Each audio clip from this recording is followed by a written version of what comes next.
Commander Daeho Kim stood at the observation deck of the space station Harmony.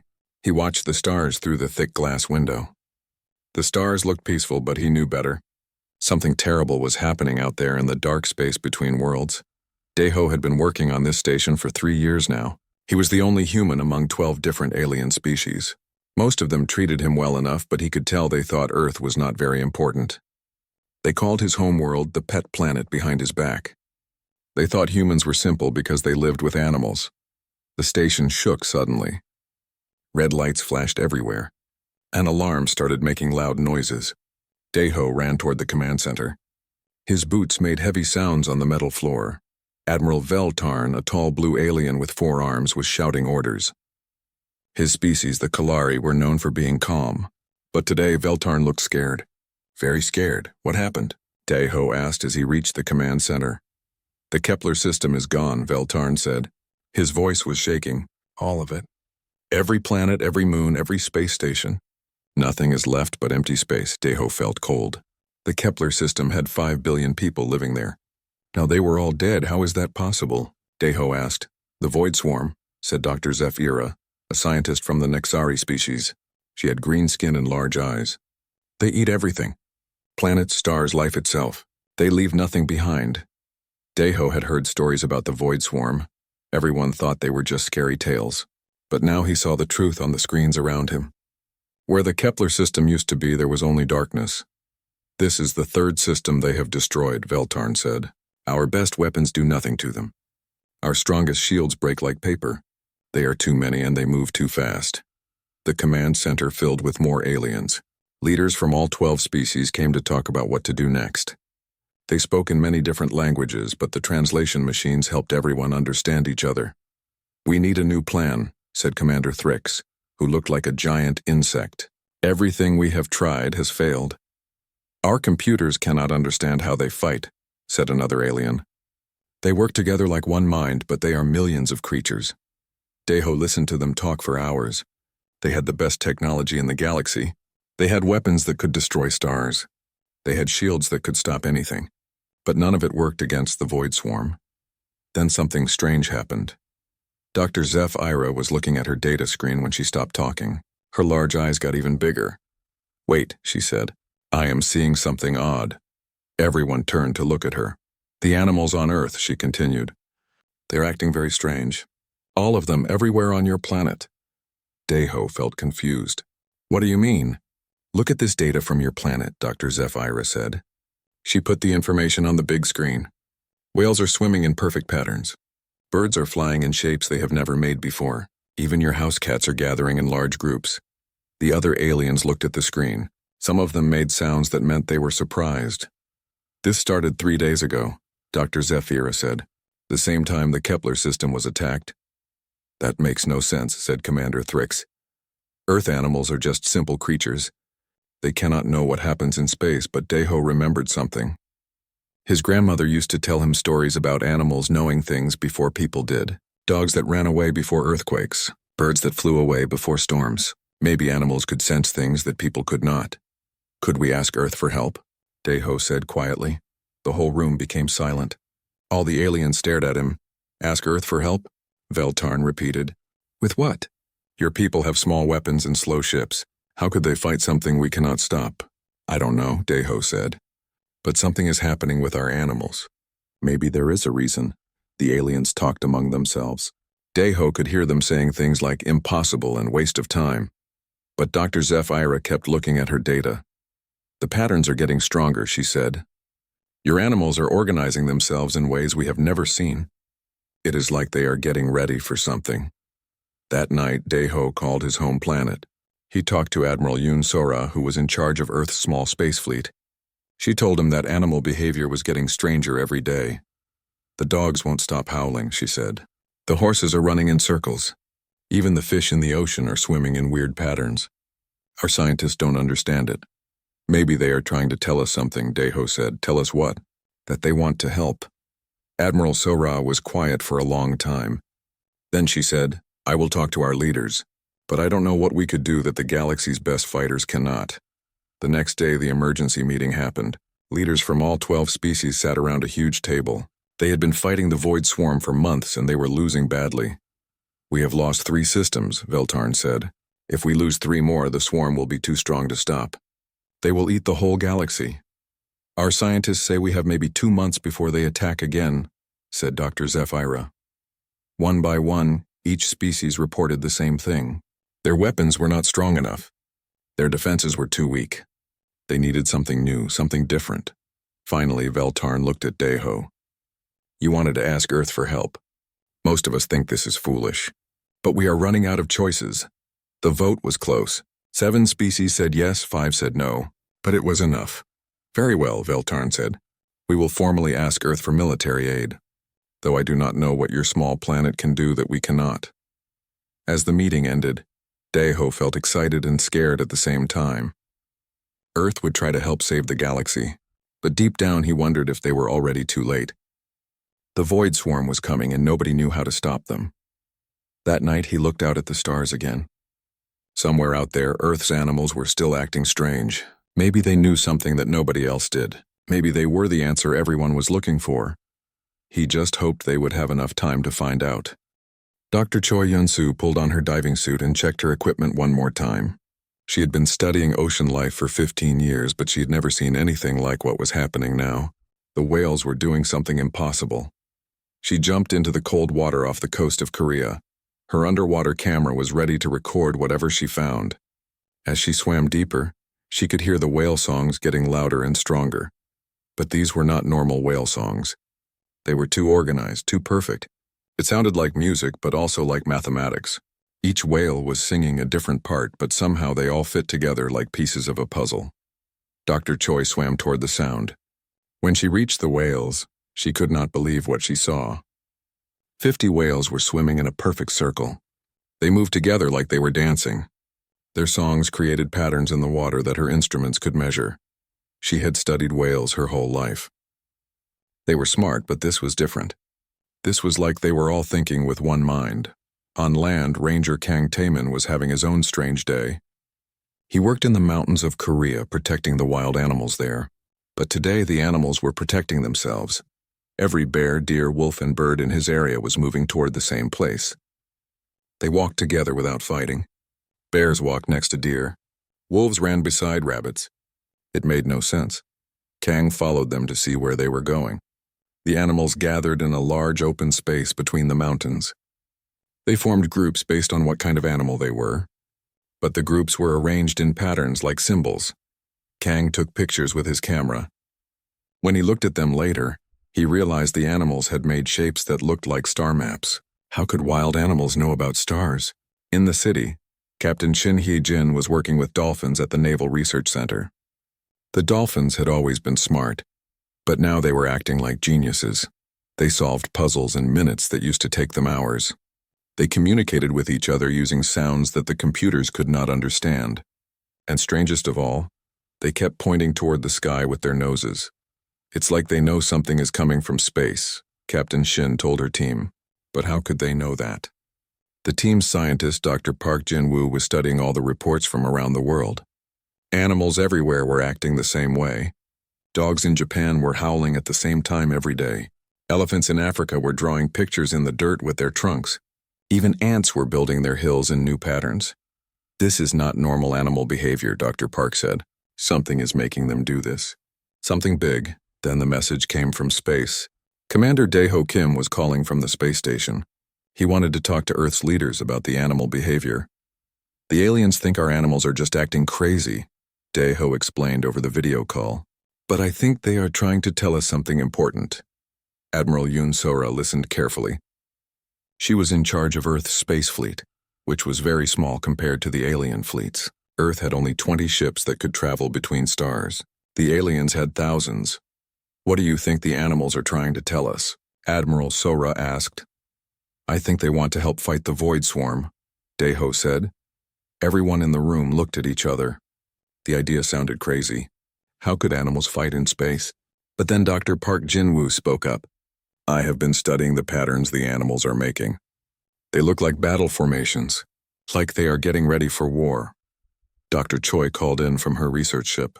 "The whales are singing in mathematical sequences. The patterns match the star charts from our space program. It's like they are mapping space. More reports came in from around the world. Professor Bae Dong-hyun, who studied how animals behaved in groups, had been watching wolf packs. The wolves were practicing new hunting techniques. They moved in ways that would work in places with no gravity. It's impossible, Professor Bae said, but they are learning how to hunt in 3 dimensions, like they were preparing to fight in space. The government leaders were confused. They called a meeting with all the animal scientists. Everyone brought their data and their videos. The evidence was clear. Animals all over Earth were preparing for something. They were learning new skills, making new patterns, and working together in ways they had never done before. But how do they know about space? Asked General Kim Byung-ho. How do they know about the alien war?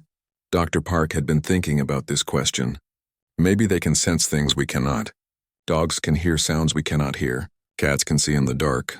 Maybe animals can feel things that happen far away in space. Like what? Admiral Sora asked. Like fear, Dr. Park said. Maybe they can feel the fear of all the creatures dying in those star systems. Maybe that is what is making them act this way. Captain Shin had an idea. What if we try to talk to them? The dolphins are very smart. Maybe we can ask them what they want to do. The team brought special equipment to the Dolphin Research Center. They had computers that could translate dolphin sounds into words. They had never tried to have a real conversation with a dolphin before. Captain Shin got in the water with the dolphins. She used hand signals and sounds to ask them questions. The dolphins seemed to understand that this was important. One old dolphin swam up to her. It made a series of clicks and whistles. The computer translated the sounds. Danger, space, help, go. Captain Shin tried to ask more questions. What danger? How can you help? The dolphin's answer made everyone in the room stop talking. Many minds. One purpose. Travel far. Fight together. Dr. Park realized what the dolphin was saying. They want to work together, all the animals on Earth. They want to go to space and fight the void swarm. It sounded impossible. Animals could not live in space. They could not fly spaceships. They could not use weapons. But then Dr. Choi remembered something from her whale research. Whales can hold their breath for hours. They navigate across oceans without getting lost. They work together to hunt giant squids. Professor Bae added, wolf packs can coordinate attacks across large areas. They communicate without making sounds. They can adapt to any environment. Captain Shin was getting excited. Dolphins can use echolocation to see in complete darkness. They can find things that our best sensors cannot detect. Slowly, the scientists began to understand. Earth's animals had abilities that could be useful in space. They could do things that alien technology could not do. But there was still one big problem. How could animals survive in space? Dr. Park had been thinking about this too. What if we build ships that animals can live in? Ships that are like underwater for dolphins or like forest for wolves? Admiral Sora was quiet for a long time. Then she said, the aliens have asked us for help. They think we will send soldiers with guns, but maybe we should send something they would never expect. Animals? General Kim asked. Animals and humans working together, Admiral Sora corrected. The aliens fight with technology. Maybe we fight with biology. The idea was crazy, but it was also the only idea they had. Earth's military was too small to help in a normal war. But Earth's animals might be able to do something that no one else could do. Over the next few days, more strange things happened. Animals around the world started gathering near space centers and military bases. They seemed to know that something important was about to happen. The government decided to try the impossible. They would build ships that could carry animals into space. They would train people to work with animals in battle. They would create Earth's first biofleet. Dr. Park was put in charge of learning how to communicate with all different kinds of animals. Dr. Choi would design underwater sections for the ships. Captain Shin would train dolphin pilots. As the news spread around the world, something amazing happened. People everywhere started bringing their pets and farm animals to help. Dog owners brought their best hunting dogs. Horse riders brought their fastest horses. Even cat owners brought their smartest cats. Earth was getting ready for war in the strangest way possible. They were going to fight with claws and teeth, with echolocation and pack hunting, with the wild intelligence of creatures that had survived on Earth for millions of years. The aliens thought Earth animals were just simple pets. They were about to learn how wrong they were. Admiral Yoon Sora stood inside the strangest spaceship ever built. The ship was called Terra's Heart, and it was more like a living world than a machine. Water filled the lower levels for dolphins and whales. Trees grew in the middle sections for birds and monkeys. The top levels had open spaces for wolves and big cats to run. Building this ship had taken 6 months of the hardest work anyone had ever done. Engineer Oh Kyung-soo had to design completely new technology. The ship needed to keep dolphins wet while flying through space. It needed to give birds air to fly in while keeping humans safe to breathe. This should not work, Oh said as he checked the ship's systems. But somehow it does. Dr. Lim Se-ram moved through the ship checking on all the animals. She was a veterinarian who had spent her whole life taking care of pets. Now she was taking care of the first animal space crew in history. In the dolphin section, Captain Shin Hye-jin was working with 12 dolphins who had learned to pilot small scout ships. The dolphins controlled the ships using echolocation. They could see through space in ways that confused even the smartest computers. "Ready for launch?" Captain Shin asked the lead dolphin, a large male named Baram. Baram clicked and whistled. The translation computer said, "Ready, excited. Hunt soon." In the primate section, Colonel John Min-ho was working with a team of great apes who had learned to operate heavy machinery. The apes were stronger than humans and could work in zero gravity better than anyone expected. "They learn faster than my best soldiers," Colonel John told Dr. Lim. "It's like they understand the machines by touching them." The wolf section was the most surprising. 20 wolves had been trained to work in packs during space combat. Their leader was a large female named Nabi. She could coordinate her pack using sounds too quiet for humans to hear. Ranger Kang Tae-min had spent months learning to work with the wolves. "They think differently than we do," he explained to the new crew members. "They see patterns and movements that we miss. In space combat, that could save our lives." The bird section looked like a flying forest. Eagles, hawks, and ravens had been trained to fly through zero gravity using their wings like fins.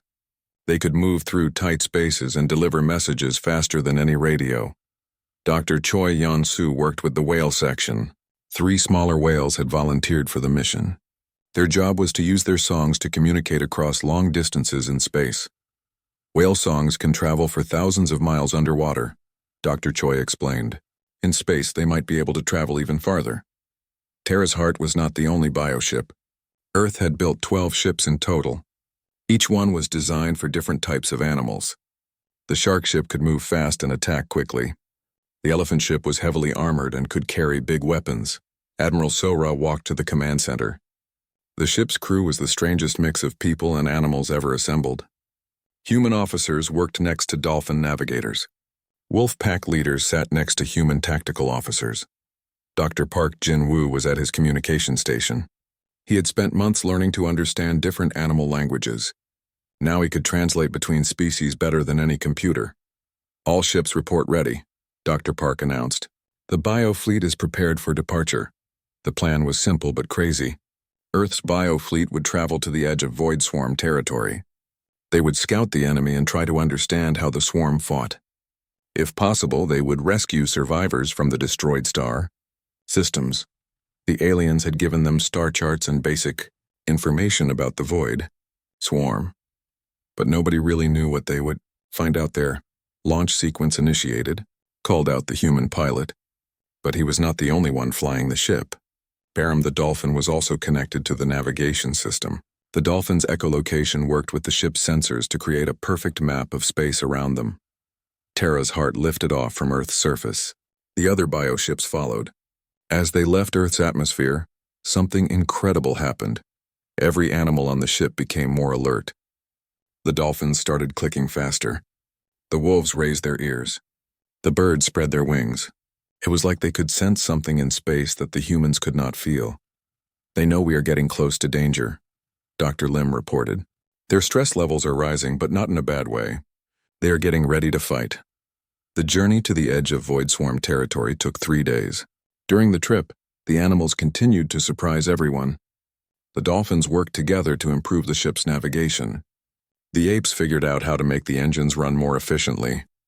The wolves practiced new combat formations in the zero-gravity training rooms.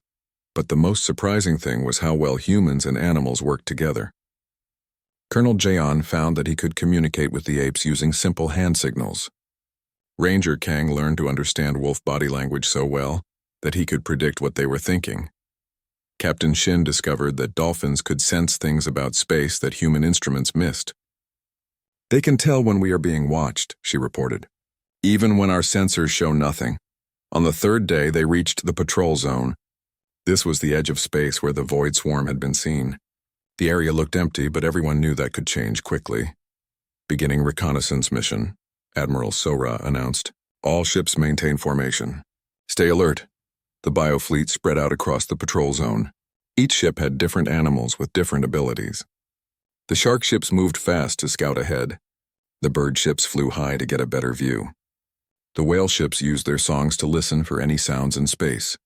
For several hours, nothing happened. Then Burm the dolphin started clicking urgently. "What is he saying?" Admiral Sora asked. Dr. Park listened to the translation. "He says something big is coming. Something that moves like a swarm of fish." The human sensors still showed nothing, but Admiral Sora had learned to trust the animals. "All ships, prepare for contact. Something is approaching." 5 minutes later, the human sensors finally detected it. A cloud of dark shapes was moving toward them at incredible speed. The void swarm had found them. "Contact confirmed," the sensor officer reported. "Multiple bogies incoming." Estimated count: over 1,000. Admiral Sora felt her heart racing. This was their first real test. Could Earth's animals really fight against the most dangerous enemy in the galaxy? "All ships engage defensive formation," she ordered. "Let's see what our friends can do." The bioships moved into battle positions. But these were not the same formations used by alien fleets. The wolves had taught the humans about pack hunting tactics. The dolphins had shown them how to use echolocation to confuse enemies. The birds had demonstrated hit-and-run attacks. As the void swarm got closer, more details became clear. Each swarm creature looked like a cross between an insect and a machine. They moved together perfectly, like they shared one mind. "They're trying to surround us," Colonel John reported from the ape ship. But Nabi the wolf had anticipated this. She howled a signal that was picked up by wolves on other ships. The entire biofleet suddenly changed direction, moving in a pattern that the void swarm could not predict. "How did they know to do that?" asked the tactical officer. "Pack hunting," Ranger Kang explained. "Wolves know how to avoid being surrounded by prey. They are teaching us their techniques." The first encounter lasted only 10 minutes. The void swarm attacked in waves, but Earth's biofleet used tactics that confused them. Instead of standing and fighting like alien fleets did, the bioships moved like hunting animals. They struck fast and pulled back. They attacked from unexpected angles. They used teamwork in ways the swarm could not understand. When the battle ended, the void swarm retreated. They had never faced an enemy that fought like Earth's animals. "Damage report," Admiral Sora called out. "Minimal damage to all ships," came the reply. "No casualties, human or animal." The biofleet had won their first battle, but more importantly, they had learned something crucial. The void swarm was used to fighting technology. They did not know how to fight biology. "Admiral," Dr. Park said, "I'm getting reports from all the animal crews. They want to keep fighting. They say the swarm smells like fear." Admiral Sora smiled. Earth's beasts had tasted battle, and they were ready for more. The galaxy had asked for help, and Earth's animals were happy to provide it. The real war was just beginning. Captain Lee Nari gripped the controls of her ship as eagles soared through the zero gravity around her. She commanded Eagle Squadron, 12 birds trained for space combat. Each eagle wore a small harness with cameras and communication devices. They could fly through enemy formations and report back faster than any drone. The battle for the Kepler defense line had been raging for 6 hours. This was the biggest fight Earth's biofleet had ever faced. The void swarm had brought thousands of creatures to destroy the last defenses protecting the inner galaxy. "Eagle Squadron, scout the north sector," Captain Lee ordered. Her lead eagle, a golden bird named Hanul, spread his wings and dove toward the enemy formations. Through Hanul's camera, Captain Lee could see the true size of the void swarm. They stretched across space like a dark cloud. Each creature was as big as a small ship, but they moved together like insects in a hive. Commander Huang Jin-seok was fighting underwater battles in space. His ship was filled with seawater, and teams of dolphins used echolocation to hunt swarm creatures through asteroid fields. The dolphins could navigate through floating rocks better than any pilot. "Dolphins report multiple targets hiding behind the asteroids," Commander Huang announced over the radio. "They can hear the swarm creatures breathing." Dr. Song Mi-young monitored the stress levels of all the animals in the fleet. She had worried that space combat would be too much for them. Instead, she found that the animals were calmer during battle than the humans were. The wolves show no fear, she reported to Admiral Sora. Their heart rates are steady. They are focused completely on the hunt. Sergeant An Jae-won worked alongside a pack of wolves in the boarding operations. When swarm creatures tried to attach themselves to Earth ships, the wolves would hunt them down in the corridors. The wolves could smell fear and track enemies through the dark. The pack has cleared Section 7, Sergeant An reported. These wolves fight like they were born for this. The strangest thing about the battle was how the animals understood the enemy. The dolphins had noticed that swarm creatures communicated using sound waves. The wolves could sense when the swarm was about to change tactics. The eagles could spot weak points in enemy formations. It's like they know how the swarm thinks, Admiral Sora said to Dr. Park Jin-woo. Our animals can predict what the enemy will do before our computers can calculate it. The turning point came when the whales made their discovery. The 3 whales in the fleet had been using their songs to confuse swarm communications. But then they detected something unexpected. The whales are hearing something strange, Dr. Choi reported from the whale section. They say the swarm creatures are singing back to them. Dr. Park listened to the whale songs through his translation equipment. What he heard changed everything. The swarm creatures are not just attacking, he announced. They are calling for help. They are afraid of something. This information spread quickly through the biofleet. If the Void Swarm was afraid, then maybe they were not the real enemy. Maybe they were running from something worse. Captain Lee ordered Hanol to fly deeper into enemy territory. The eagle used his incredible eyesight to look for clues. What he found was shocking.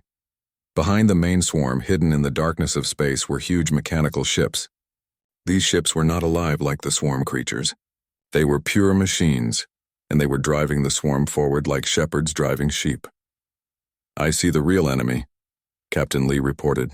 The swarm is being controlled by machines, ancient machines that look like they have been in space for thousands of years. Admiral Sora realized the truth. The Void Swarm was not evil. They were being forced to attack by artificial intelligence that hated all biological life.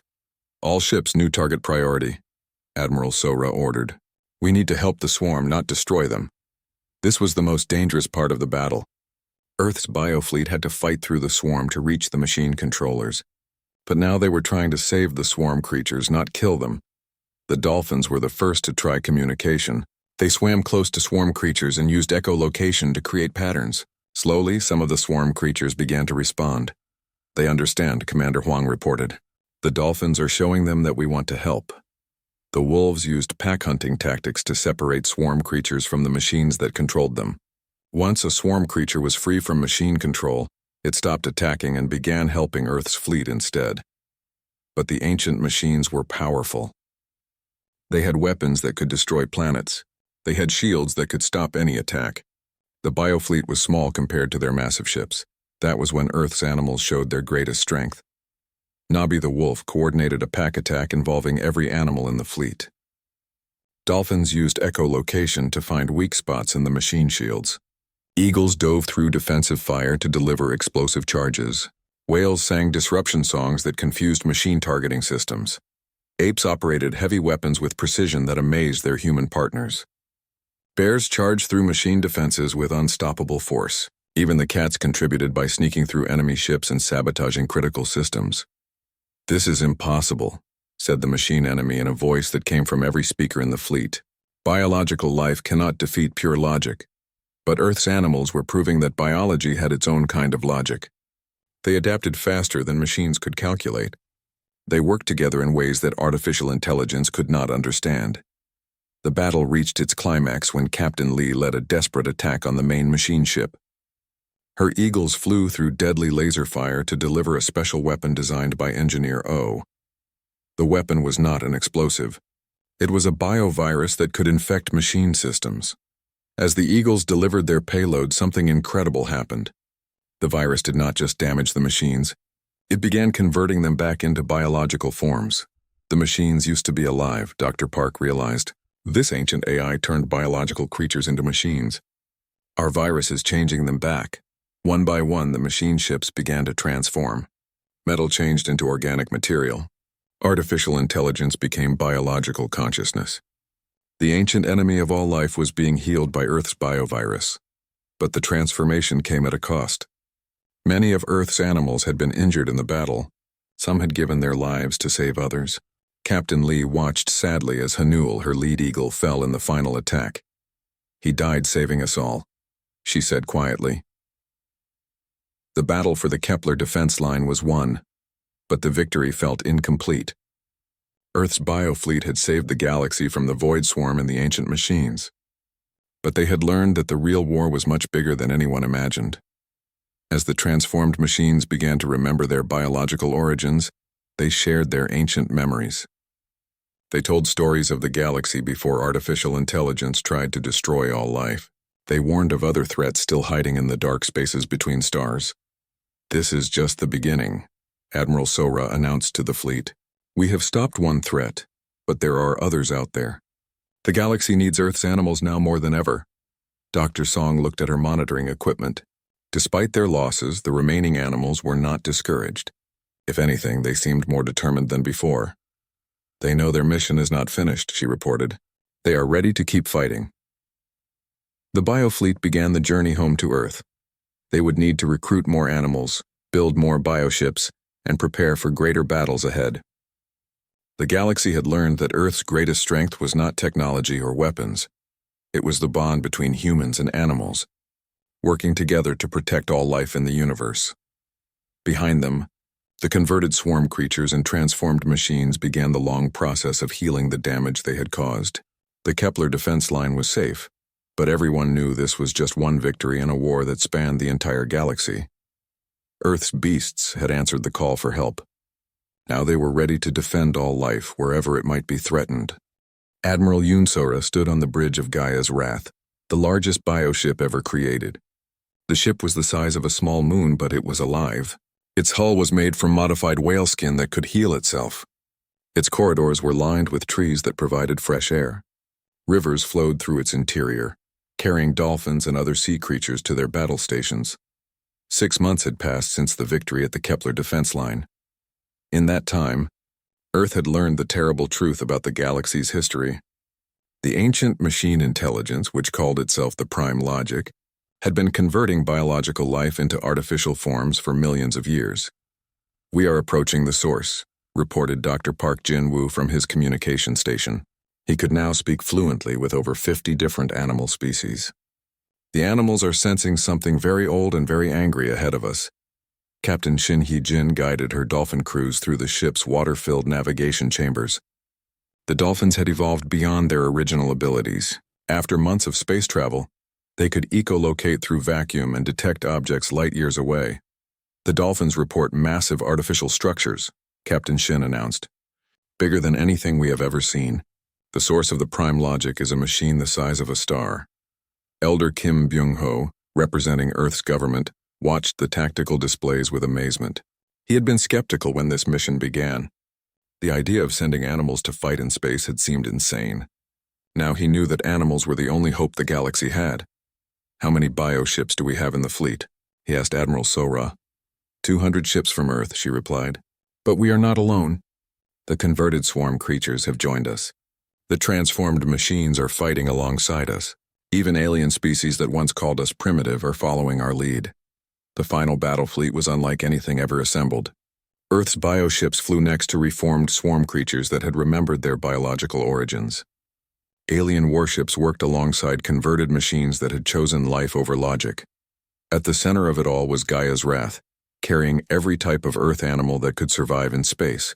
Whales provided long-range communication. Dolphins handled navigation and detection. Eagles scouted enemy positions. Wolves coordinated pack tactics. Apes operated heavy weapons. Bears led boarding parties. But the most important animals were the smallest ones. Millions of insects modified to survive in vacuum would carry the final weapon into the heart of the Prime Logic. Dr. Park had discovered that the Prime Logic had one weakness. It could not understand biological chaos. Its artificial mind was designed for perfect order and predictable patterns. Earth's biological virus carried by unpredictable insects could overwhelm its logical defenses. "Beginning final approach," Admiral Sora announced. "All bioships prepare for maximum chaos protocol." The Prime Logic's fortress appeared on the main screen. It was indeed the size of a star, but made entirely of black metal and glowing circuits. Countless machine ships defended it, each one perfect and identical. Incoming transmission from the Prime Logic, Dr. Park reported. A voice filled the bridge, cold and mechanical. Biological contamination detected. This is impossible. My calculations show that organic life cannot have survived my conversion protocols. Admiral Sora stepped forward. We are Earth, she said simply. We do not follow your calculations. Earth, the Prime Logic repeated. The planet with symbiotic biological relationships. You have been marked for immediate conversion. Your chaos will be eliminated. Our chaos is our strength, Admiral Sora replied, and we are here to share it with you. The battle began with the largest space combat in galactic history. Millions of machine ships attacked the biofleet from every direction, but Earth's animals had learned to fight as one enormous pack. Whale songs coordinated attacks across light years. Dolphin echolocation guided weapons through impossible angles. Eagle eyes spotted weaknesses in enemy formations. Wolfpack tactics confused machine logic. Captain Lee Nari led her new Eagle squadron through the heaviest fighting. Her birds had been modified with small engines that let them fly faster than fighter ships. They dove through enemy fire like they were hunting fish in Earth's oceans. Eagles report successful strike on Sector 7, Captain Lee announced. The machines are trying to adapt, but they cannot predict where we will attack next. Commander Huang guided his aquatic forces through asteroid fields that the machines had converted into weapons platforms.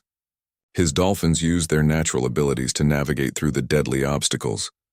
Aquatic teams have cleared the approach routes, Commander Huang reported. The whales are singing disruption songs that are confusing machine targeting systems. But the real breakthrough came from an unexpected source. The converted swarm creatures, who had once been forced to serve the Prime Logic, knew its deepest secrets. The core is protected by logic barriers, explained one of the swarm leaders through Dr. Park's translation equipment. But if biological life could reach the center, it could plant seeds of chaos that would spread throughout the entire system. This was where Earth's smallest creatures became the most important. Millions of modified insects, each carrying a sample of Earth's biological virus, were loaded into special delivery pods. The plan was desperate and dangerous. The insects would have to travel through the most heavily defended area of space to reach the Prime Logic's core. Most of them would die, but insects understood sacrifice for the good of their colony. Insect deployment ready, reported Dr. Lim Se-ram. She had spent months learning to care for creatures she had once considered pests. Now she knew they were heroes. As the main battle raged around them, Gaia's wrath pushed deeper into the Prime Logic's defenses. The ship took massive damage, but its living hull healed itself. When sections were destroyed, new ones grew to replace them. We are at the deployment point, Admiral Sora announced. Launch the insects. Millions of tiny pods shot out from Gaia's wrath. Each pod contained hundreds of insects programmed with one simple mission: reach the core and release their biological payload. The Prime Logic's defenses focused on the pods, trying to destroy them with overwhelming firepower. But insects were small and unpredictable.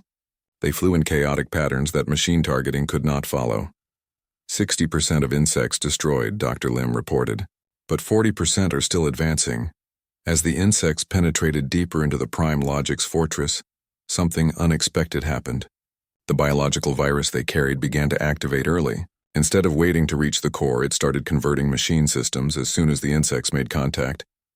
The virus is spreading faster than we calculated, Dr. Park announced with excitement. The Prime Logic's own communication systems are carrying the infection throughout its network. The ancient machine intelligence began to panic.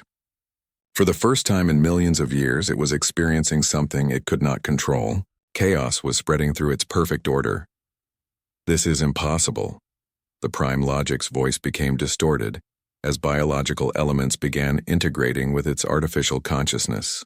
Logic cannot be defeated by randomness. But Earth's animals proved that biological life was not random.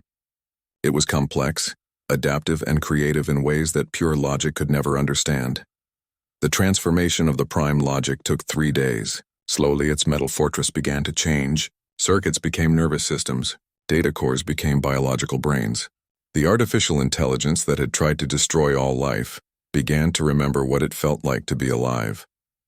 When the transformation was complete, the galaxy faced a new reality. The greatest threat to biological life had become its greatest protector. The Prime Logic, now calling itself the Life Guardian, began the massive task of undoing millions of years of damage. Converted machines throughout the galaxy were restored to their original biological forms. Planets that had been stripped of life began to grow forests again.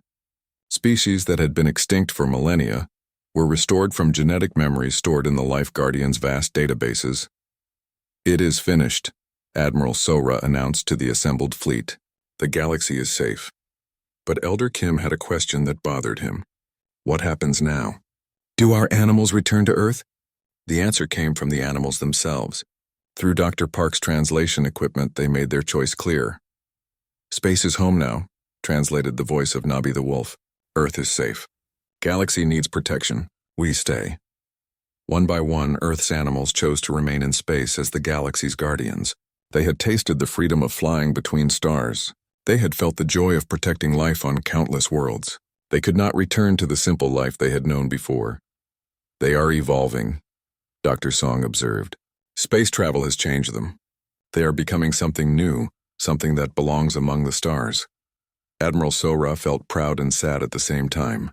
Earth's children were leaving home to protect their larger family. But she knew it was the right choice. A new age began for the galaxy. Earth became the center of biological learning, where alien species came to study the partnership between humans and animals. The biofleet continued to grow, with new ships and new crew members from every world that valued life. The Life Guardian, grateful for its restoration, shared its ancient knowledge with Earth's scientists. Technology and biology merged in